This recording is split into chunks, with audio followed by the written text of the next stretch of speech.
Excuse me, I don't know what the heck happened. I wasn't feeling bad at all. And then, like an hour ago, my damn tonsil swelled up really bad. Now I don't feel good. It's always something, y'all. It's always something. But anyway, hi, my name is Courtney, and I'm really passionate about helping women with invisible illnesses realize that you can still lead a pretty healthy and active lifestyle. It's just not going to be the one you had envisioned for yourself, but time marches on. You got to make the best of your situation. I usually like to try to, educate you guys a little bit or talk about stuff that I'm learning that I think is really cool, but I didn't want to do that today.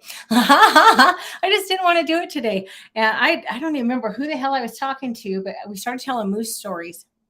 And so I thought I'd just jump on. It's going to be short tonight, but I thought I'd jump on and tell a couple of real Alaskan moose stories because I lived in Alaska most of my life. And I've had some encounters. So, one that I told several months ago, this is the best one really on the list. So, I used to have horses and I kept having problems. Actually, I'm going to tell that one last. Let me start over. So, a couple years ago, sorry about that, but a couple years ago, I was bebopping out the door to work and I was running behind. And it was springtime, so it was pretty nice out.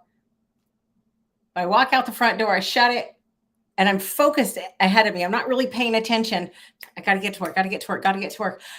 And I see movement out of the corner of my eye. And I turn, and like 10 feet away from me is a mama and a baby moose. Now, I don't know if y'all know this. Anybody outside of Alaska, you may not know this. Moose are extremely dangerous, and they kill more people than, I almost said than moose, no, than bears and wolves combined. So this was not a good situation to be in. And mama was not impressed to see me there. And did y'all know? Did y'all know that moose, when they get pissed off, of course their ears go back like a horse, but the hair on the back of their shoulders will stand up like a dog's.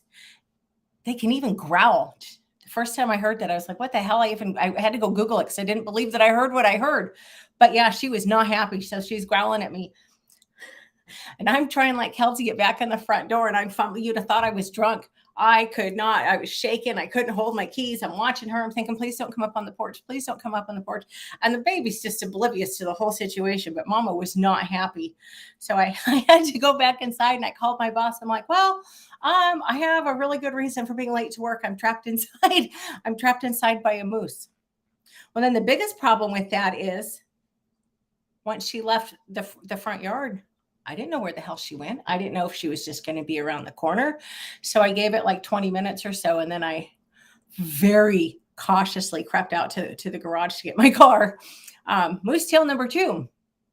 So even longer ago, back when I had horses, I went back to feed the horses one night, and it's wintertime in Alaska. So it's cold and it's pitch freaking black. And I used to feed these big, at that point, I was feeding, I think, like 700-pound bales of hay. They're big, giant rectangles. And the one that I was feeding off of would be pulled out of the stack. So there was a couple feet gap between the one I was feeding off of and the rest of the haystack. Well, I go back there in the dark. I have a little wheelbarrow. And I go to reach for the hay. A little baby moose head comes popping up between my bale I was working on and their haystack. Being between a mother and a baby of any wild animal is a very, very, very bad place to be. I had no idea where mama was. So I tell you what, I grabbed that damn hay, and I bet you that my chubby ass has never run so fast in my life.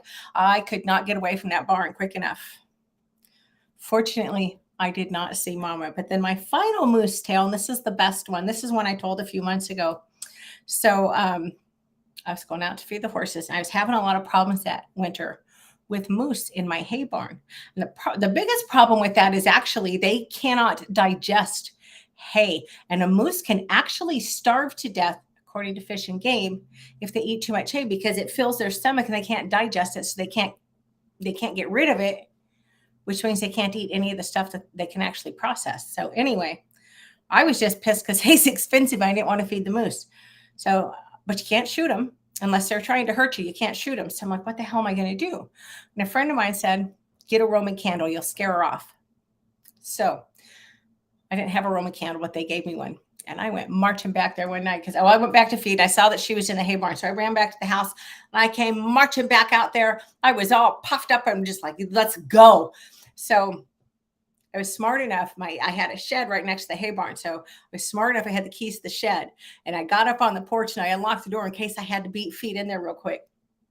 But so that by this point, the moose is just flat out. She's out of the barn now. She's just looking at me. What the hell are you doing?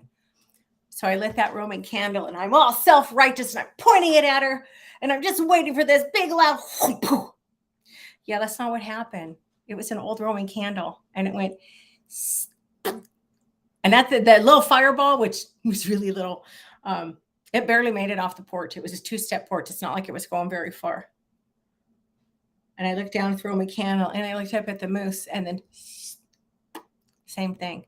The whole freaking candle was like that. I don't know how many is in there, but each one of them just, and that moose is just staring at me the whole time like, are you kidding me with this? Fortunately, she decided to humor me and she moseyed off, but it was really funny the way that she left because she kept looking over her shoulder at me like, I'm leaving because I want to leave. I am not leaving because you scared me, because you didn't scare me, lady. But yeah, those are my Alaskan moose tails. Those are a few of them. But there one winter, well, it was one spring actually. It had been a tough winter. The snow was really deep. It had been really cold, and the moose were having a hard time. Well, I'd driven my car around back to make sure I'd secured the horse gate. And as I'm going back around the fence, this young moose starts coming up out of the lower part of the yard. I didn't think much of it at first. I actually stopped because I wanted to get pictures. Like, oh, this is, yeah, I've lived here forever, but this is pretty cool. It's a little young moose, pretty close. But the little young moose was very, very, very unhappy because it was a hard winter. And moose are really ornery on a good day. And when they're starving, they're really freaking ornery. That damn little moose just about charged my car. If I hadn't taken off, he would have charged my car. So yeah, winter in Alaska. Well, winter in Alaska is always an adventure, but winter in Alaska, when you're kind of out in the country and you've got horses and you just don't know where the moose are looming, it can be a very interesting experience. But anyway, yeah, that's all I have. Just a few moose tales. I hope y'all have a great night. I will be back Friday at holy smoke, 7:00 Central. It's been a day, y'all. I hope y'all have a good one, and I'll see you Friday. Thanks. Good night.